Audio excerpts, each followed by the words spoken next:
کہ بنی اسرائیل میں ایک بچہ پیدا ہوگا اور وہ تمہارے تخت و تاج کو نیست و نابود کرے گا، وہ تمہاری خدائی جو اس کا تم دعویٰ کرتے ہو اس کو وہ ختم کرے گا۔ یہ سن کر جو فرعون تھا اس نے کیا کہ اس نے اعلان کیا جو بھی بچہ پیدا ہوگا میل بچہ لڑکا اس کو قتل کرو اور جو لڑکی ہوگی اس کو چھوڑ دو۔ ٹھیک؟ تو اسی اثنا میں حضرت موسیٰ علیہ السلام کی تولد کا بھی مسئلہ ہے، تو اس لیے ایک راز رہا تھا کہ یہ ہمسایوں کو پتہ نہ چلے۔ اگر ہمسایوں کو پتہ چلتا تو کامن سینس ہے، یہ آٹومیٹکلی بات کہاں تک پہنچتی؟ فرعون کے پاس۔ اب یہاں پر ایک اور بہترین بات یہ کہ جب حضرت موسیٰ علیہ السلام پیدا ہوئے اس وقت وہاں کمرے میں ٹوٹل 2 تھے۔ کتنے تھے؟ 2۔ ایک خود حضرت موسیٰ علیہ السلام کی ماں، ٹھیک ہے، اس کے بارے میں جو آیا ہے ان کی جو ماں ہے اس کے چند نام بولے گئے ہیں۔ کچھ کہتے ہیں یارخا، بعض کہتے ہیں ایارخت اور کچھ کہتے ہیں یوحنس۔ تو جو بھی اس کا نام تھا، ایک تو وہ خود تھی اس کمرے میں اور اس کی ایک بیٹی، ٹھیک ہے، یعنی حضرت موسیٰ کی بڑی بہن۔ ان دونوں کو بس پتا تھا کہ ہمارے گھر میں ایک بچہ پیدا ہوا ہے۔ جو آیے میں نے آپ کو یہاں پر تلاوت کیا آپ کے سامنے، وَأَوْحَيْنَا إِلَىٰ أُمِّ مُوسَىٰ، ہم نے الہام کیا ہے، وحی کی ہے حضرت موسیٰ علیہ السلام کی اماں جو ہے ان کو کیا کی؟ ان اَرْضِئِهِ، یعنی اس کو آپ دودھ پلائے۔ کس کو؟ حضرت موسیٰ علیہ السلام۔ اس کی آپ پرورش اچھے ڈھنگ سے کیجئے جتنا آپ کو ہو سکے گا، چونکہ ہر ایک ماں اپنے بچے کو تو دودھ پلاتی ہے۔ یہاں پر مقصد کیا تھا؟ یہاں پر یہ مقصد تھا کہ آپ کے لیے جو یہ بچہ ہے یہ ہمیشہ آپ کے پاس نہیں رہے گا، جلد ہی یہ آپ کے یہاں سے جدا ہوگا۔ اور حضرت موسیٰ علیہ السلام کے بارے میں آیا ہے اس نے صرف پہلے 3 منتھ میں اپنے ماں کا دودھ پیا ہے، تب تک وہ کسی اور کو معلوم نہیں تھا کہ یہاں حضرت موسیٰ بھی ہے، ایک چھوٹا سا بچہ بھی اس کے بعد بھی پیا ہے، لیکن خاص کر جب کسی کو پتہ نہیں تھی، وہاں تک کتنے منتھ تھے؟ 3 منتھ ایسے تھے کہ کسی کو بھی پتہ نہیں تھا کہ اس گھر میں ایک بچہ ہے۔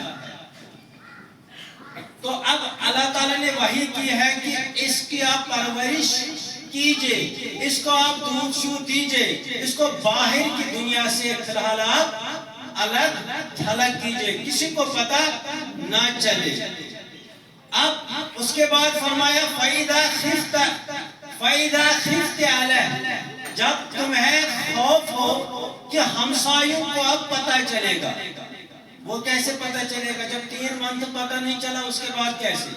جب بیٹا چھوٹا بچہ ہوتا ہے نا وہ عام طور پر باہر نہیں نکلتا ہے، لیکن جو ہی کچھ مہینے ہوتے ہیں پھر وہ چلنے پھرنے کی صلاحیت رکھتا ہے، تو اس کے بعد وہ کوشش کرتا ہے اپنی جگہ چھوڑ کر باہر نکلنا، اور اس کی جو رونے کی آوازیں بھی ہوتی ہیں وہ بھی پھر تیز ہوتی ہیں، ہمسائے بھی بعد میں سنتے۔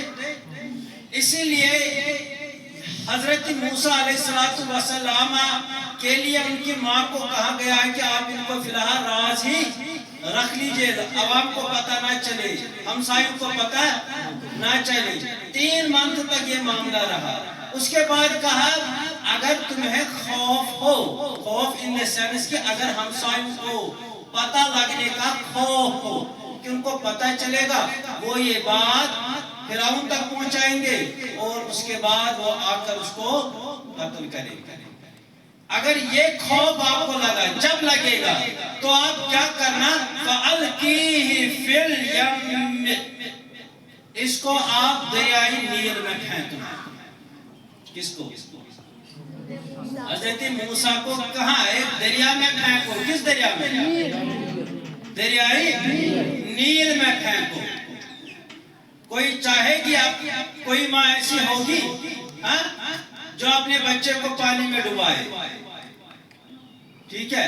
لیکن حضرت موسیٰ علیہ السلام کی جو اماں ہے اس نے یہی کیا. کیسے کیا وہ بھی بتاؤ. تو اب جب اسے یہ الہام ہوا کہ جب تمہیں خوف ہو کہ ہمسایہ کو پتہ چلے اور اس کی خبر فرعون تک پہنچے، تم کیا کرنا؟ فَأَلْقِي، اس کو کس میں ڈالنا؟ ہاں، دریا میں ڈالنا. کس دریا میں؟ دریائے نیل. اِنَّا رَادُوهُ إِلَيْكَ وَجَاعِلُوهُ من المرسلین. یاد رکھنا، یعنی حضرت موسیٰ کی ماں کو کہا گیا ہے ایک بات خیال رکھنا، جب آپ اس کو کہاں پر ڈالو گی؟ دریائے. ہم آپ سے وعدہ کرتے ہیں اس کو ہم لطیف انداز میں بہترین طریقے پر بنا کسی خوف کے واپس آپ ہی کے پاس لائیں. 3 منتھ وہاں ہی تھا، اب 3 منتھ کے بعد اب کہاں ڈالا؟ تو جب ڈالو گے میں وعدہ کرتا ہوں. یہ وعدہ کون کرتا ہے؟ اللہ تعالیٰ کرتا ہے نا، رب کائنات کرتے ہیں نا.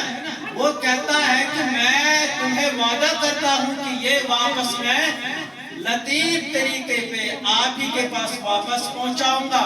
اور ایک خوشخبری ہے، من المرسلین، یہ جو بچہ ہے یہ ایک پیغمبر ہے. کیا ہے؟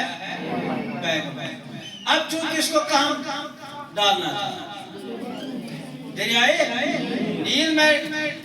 لیکن اگر بچے کو دریائے نیل میں ڈالے تو وہ اوپر رہے گا کہ نیچے؟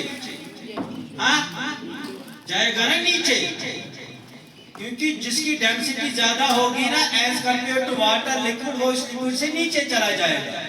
حضرت موسیٰ علیہ السلام جو بچہ ہے جب اس کو کس میں ڈالا جائے گا؟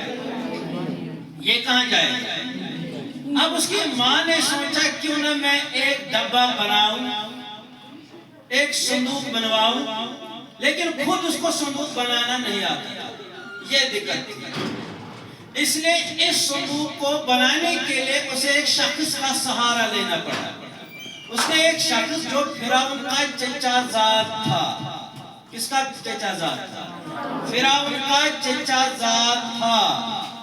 یہ وہی چچا زاد ہے، وہی شخص ہے جو اس سورہ میں اس کا ایک لقب یہاں پر آیا ہے، نام آیا ہے مومن. تو یہ وہی شخص ہے. اسی کو جب بلایا حضرت موسیٰ کی ماں نے اور کہا کہ مجھے ایسا صندوق چاہیے جس میں کہ میں بچے کو، لیکن یہ خبر کسی کو پتہ نہ. تو اس نے یعنی اس مومن نے، اس کا نام بعض میں آیا ہے کہ اس کا نام حزقیل تھا. کیا تھا؟ ہائی زیا قاف یا اولام، حزقیل تھا. اس نے جب صندوق بنایا، بنانے کے بعد اب نکلا، جب یہ نکلا اس کو آئیڈیا آ گیا ارے میں بھی پھنسوں گا نا. جب یہ بچہ، جب اس بچے کو اس صندوق میں ڈالا جائے گا، ڈالنے کے بعد اس کو دریا میں ڈالا جائے گا، اور اگر یہ فرعون یا کسی اور کے ہاتھ لگ گیا آٹومیٹکلی یہ کہاں پہنچے گا؟ فرعون کے پاس. اور جب یہ فرعون کے پاس پہنچے گا وہاں اس صندوق کو دیکھا جائے گا، صندوق کے بنانے والے کو پہچانا جائے گا، تو فرعون ڈائریکٹلی صندوق کو دیکھتے ہی کہے گا یہ حزقیل کا کام ہے، لاؤ اس کو بھی پہلے قتل. اس لیے یہ بیچارہ ڈر گیا. کون؟ حزقیل ڈر گیا، غم اس پر آ گیا. اس نے اب قصد کیا ہے کہ میں یہ بات فرعون کو بولوں اپنی جان بچانے کے لیے. تو جب وہ آگے گیا بولنے کے لیے منہ سے کچھ نہیں نکلتا ہے، جیسے کہ زبان ہی بند ہو گئی. وہ کہنا چاہتا ہے لیکن کہہ نہیں پایا. اب ایک رات ہو گئی، یہ دن بیت گیا. شام کے وقت جب اس کو پھر سے یہی خیال آیا، کیونکہ وہ ڈر گیا. جب ہم کسی چیز سے ڈرتے ہیں نا پھر رات بھر بھی ہم اسی کے ساتھ ہوتے ہیں. بعض خوابوں میں بھی وہی چیزیں دیکھتے ہیں جو دن کو ہوتا ہے. تو یہاں پہ جو یہ حزقیل تھا اس کو شام کے ٹائم میں بھی یہی بات اندر کھائی جا رہی تھی کہ اگر بات فرعون کو پتہ چلی تو کیا ہوگا. آخر کار اس نے بولا کہ نہیں اب میں کل نہیں جاؤں, میں اسی وقت جاؤں گا. پتہ نہیں اس وقت میں کچھ بول نہیں پایا لیکن میں تو بولتا ہوں. بہتر ہے کہ میں اسی وقت جا کر فرعون کو سارا معاملہ بتاؤں. تو یہ جب اٹھا, اب چلنے کی جب اس نے صحیح کی تو اللہ کا منشا یہ تھا کہ اس کو کچھ دکھا نہیں. اس کو اب ہر طرف اندھیرا اندھیرا دکھتا تھا, یہ آگے بڑھ نہیں پاتا تھا. اور یہاں پر اس نے سوچا, یہاں پر اس نے سمجھا اور مانا جس بچے کی بات فرعونیوں نے کی ہے, یعنی کاہنوں نے فرعون کو کہا ہے, وہ یہی بچہ ہے. اور یہاں پر ہی اس نے اب مکمل طور پر ایمان, ٹھیک ہے, کس نے؟ حزقیل. اب یہ راز اب 3 کے بعد 3 کو بس پتا ہے. کس کس کو؟ حضرت موسیٰ کی ماں, اس کی بہن اور اس کی اور اس حزقیل کو, جو چچا ذات کس کا تھا؟ سمجھ آیا ہے کہ گڑبڑ؟ اب جب یہ صندوق میں ڈالا گیا, اب کہاں ڈالنا ہے؟ لیکن اس کی ماں نے اس صندوق کو یہاں سے وہاں سے پہلے تیل لگایا, اس کو مالش کی. کس کی؟ کیوں؟ اگر ہم جو 8th کے یہاں بچے ہیں ان کو پتا ہوگا کہ جو تیل ہوتا ہے یہ روک لیتا ہے کروجن ہونے کو. جو کروجن ہوتا ہے کسی چیز, جب کوئی چیز خراب ہو جاتا ہے نا, اگر ہم اس پر تیل, جیسے کہ ہمارے پاس لوہا ہوتا ہے, اس پہ اگر ہم یہ لگائیں گے تو لوہے کو زنگ نہیں لگتا ہے. اسی طرح اگر اب ہم نے ان چیزوں پہ لگایا لکڑی شکل, تو پانی کا ڈائریکٹ کنٹیکٹ جو لکڑی کے ساتھ ہوگا وہ رک جائے گا. اس کی وجہ سے کیا ہوگا کہ جو صندوق ہوگا اس کی جو لکڑی ہوگی وہ جلد خراب نہیں ہوگی. اس لیے اب اس نے تیل شیر لگایا, اس کے بعد کہاں ڈالا؟ دریائے. لیکن اپنی بیٹی جس کا نام مریم ہے, کیا ہے؟ لیکن بعض جگہوں پہ آیا ہے اس کا نام مریم نہیں ہے بلکہ کلثوم ہے. کیا ہے؟ کلثوم ہے. تو چاہے اب ہم مریم بولے یا کلثوم بولے, لیکن ایک روایت میں آیا ہے نبی کریم صلی اللہ علیہ وسلم حضرت خدیجہ الکبریٰ کے پاس گئے جب خدیجہ الکبریٰ بیمار تھی. کیا تھی؟ اور حضرت خدیجہ کو فرمایا, اے خدیجہ کیا میں آپ کو ایک خوشخبری سنا دوں؟ اللہ تعالیٰ نے میرا نکاح جنت میں 4 کے ساتھ کیا ہے. کتنوں کے ساتھ؟ 4 کے ساتھ. ایک ہے مریم بنت عمران, یعنی حضرت عیسیٰ علیہ السلام کی ماں, ٹھیک ہے. دوسرا یہی لڑکی, یعنی وہاں پر ہے ام کلثوم اخت موسیٰ, یعنی موسیٰ علیہ السلام کی جو بڑی بہن ہے اس کے ساتھ میرا نکاح. تیسرا جو فرعون کی بیوی, اس کی بھی بات آئے گی, فرعون کی جس کا نام حضرت آسیہ ہے رضی اللہ تعالیٰ عنہ, جو یہ ہے اس کے ساتھ. اور چوتھی کے بارے میں بولا, اے خدیجہ چوتھی آپ ہی ہو. یہ بات سن کر حضرت خدیجہ الکبریٰ نے اللہ کا شکر ادا کیا. تو خیر اب یہ بہن جو ہے اس کو اس کی ماں نے بولا, بیٹا آپ دور سے نظر لگاؤ, دور سے دیکھتے رہو, یہ جو صندوق ہے یہ کس دشا میں جائے گا, یہ کہاں جائے گا, کون اس کو اٹھائے گا, پھر کیا ہوگا, پھر حالات دیکھ. لیکن نزدیک نہیں جانا, کیونکہ اگر وہ نزدیک جائے گی کوئی بھی کہے گا نا یہ اس کو پتہ ہے یہ بچہ کس کا ہے. اس لیے اس نے کیا کیا, دور سے ہی نظر آتا. تو چلتے چلتے اللہ کا کرم دیکھیے کہ ایک جگہ فرعون خود ویٹ کر رہا ہے. فرعون کی بیوی آسیہ خود وہاں پر کھڑی ہے اور اس کی ایک لاڈلی بیٹی. کس کی؟ فرعون کی. وہ حضرت آسیہ کی نہیں ہے، یاد رکھو ہے. وہ کس کی ہے؟ فرعون کی. یعنی وہ حضرت آسیہ جو اس کی اپنی ماں نہیں ہے، اصل ماں نہیں ہے. تو ان کی ایک بیٹی جس کو سب سے زیادہ فرعون پیار کرتا تھا، محبت کرتا تھا. اپنی سب سلطنت سے زیادہ وہ کس کو پیار کرتے تھے؟ اپنی. لیکن اللہ کا کرم یہ تھا کہ اس کو ایک بیماری تھی جس کو برس کی بیماری کہتے ہیں. کیا تھی اس کو؟ برس کی بیماری. تو اس لیے ہمیں بھی کہا گیا ہے کہ آپ کو اگر وضو بنانا ہوگا نا، وضو کوئی کسی کو اگر سردی سے ڈر لگتا ہے سرد پانی سے، وہ دودھ میں رکھے گا پانی کو ہے. اس سے منع کیا گیا ہے دودھ میں پانی رکھنے کے بعد اس سے وضو کرنا. ٹھیک ہے. ہاں گھر میں جو ہم گرم پانی سے کرتے ہیں وہ الگ بات ہے، لیکن ہم کہاں کی بات کرتے ہیں؟ دودھ میں اس پانی سے وضو. اور بعض ایسے بھی ہوتے ہیں ہم جیسے کبھی بیٹھتے ہیں، آدھا حصہ ہمارا دھوپ میں ہوتا ہے اور آدھا حصہ چھاؤں میں. اس کو نبی پاک صلی اللہ علیہ وسلم نے منع کیا ہے. ایک روایت میں آیا ہے کہ اس طرح کا بیٹھنا یعنی آدھا دھوپ میں آدھا شیطان کا بیٹھنا ہے. اس لیے اگر بیٹھنا ہو پورے چھاؤں میں بیٹھو، اگر بیٹھنا ہے پورے دھوپ میں بیٹھو. خیر اس کو اور ہم نہیں جائیں گے، ہم واپس جائیں گے. اب جو یہ بچی دیکھ رہی ہے، جاتے جاتے وہاں پر کون ویٹ کر رہا ہے کہیں پر؟ فرعون کی بیوی اور اس کی ایک. اب وہ وہاں کیوں آج ہی ویٹ کر رہے تھے؟ اس میں آیا ہے جن کاہنوں نے فرعون کو کہا تھا کہ بنی اسرائیل میں ایک بچہ پیدا ہوگا جو تمہاری سلطنت کو ختم کرے گا.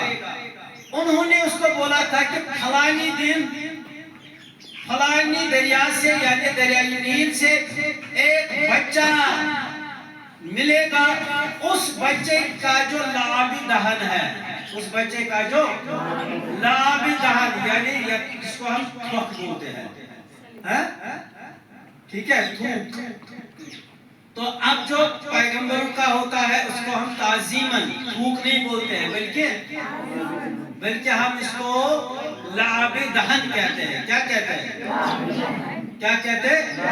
لعاب دہن کہتے ہیں. جیسے اس کو ہاتھ کہتے ہیں، لیکن پیغمبروں کے ہاتھ کو ہاتھ ہی کہتے ہیں، لیکن وہاں پر آپ تعظیماً ہم کہتے ہیں دست مبارک. یہاں ایسے ہی کیا تھا؟ لعاب. انہوں نے اس فرعون کو بولا تھا کہ فلانی یہاں سے ایک بچہ آئے گا. یہ نہیں کہ یہ موسیٰ ہوگا، ایک بچہ ہوگا. اس کا لعاب دہن اٹھانا اور اس لعاب دہن کو اسی بچی کے جسم پر ملنا، اس کا یہ برس دور ہو جائے گا. تو اللہ کا کرم یہ تھا، اسی لیے وہ یہاں پر جب ویٹ کر رہے تھے، جب ان کو دیکھا یعنی صندوق کو جب انہوں نے دیکھا، انہوں نے اپنی طرف کھینچا. یہ بات کون دیکھ رہے تھے؟ حضرت موسیٰ علیہ السلام کی اس بیچاری کی جو رنگت تھی نا وہ ختم. کیونکہ اب اس نے دیکھا نا کہ میرا جو بھائی ہے چھوٹا موٹا معصوم ہے. وہ پیغمبر ہر ایک معصوم ہے، خطا ہوتا ہے. یہ بچہ جو ہے اب یہ کس کے گھر پہنچا، کس کے ہاتھ لگا؟ فرعون. اب تو کنفرم ہے، یہ ڈر رہے تھے نا کہیں کسی طرح اس کو پتہ نہ چلے. اب آلریڈی یہ کس کے پاس پہنچا؟ فرعون کے. جب فرعون کے پاس یہ پہنچا، فرعون نے جب اس کو کھولا تو وہاں سے ایک بچہ دیکھا. اس کی بہن بہت گھبرائی. تو خیر اب کہاں پہنچا یہ؟ کس کے ہاتھ تک پہنچا؟ فرعون کے. ٹھیک ہے، آج فی الحال یہاں تک. اس کے بعد دیکھیں گا فرعون کیا کرے گا، کیونکہ اس نے ایک اعلان کیا نا جو بچہ چھوٹا ہوگا، پیدا ہوا ہوگا، اس کو مارو. یہاں پر کیا اس کو مارے گا؟ ٹھیک ہے.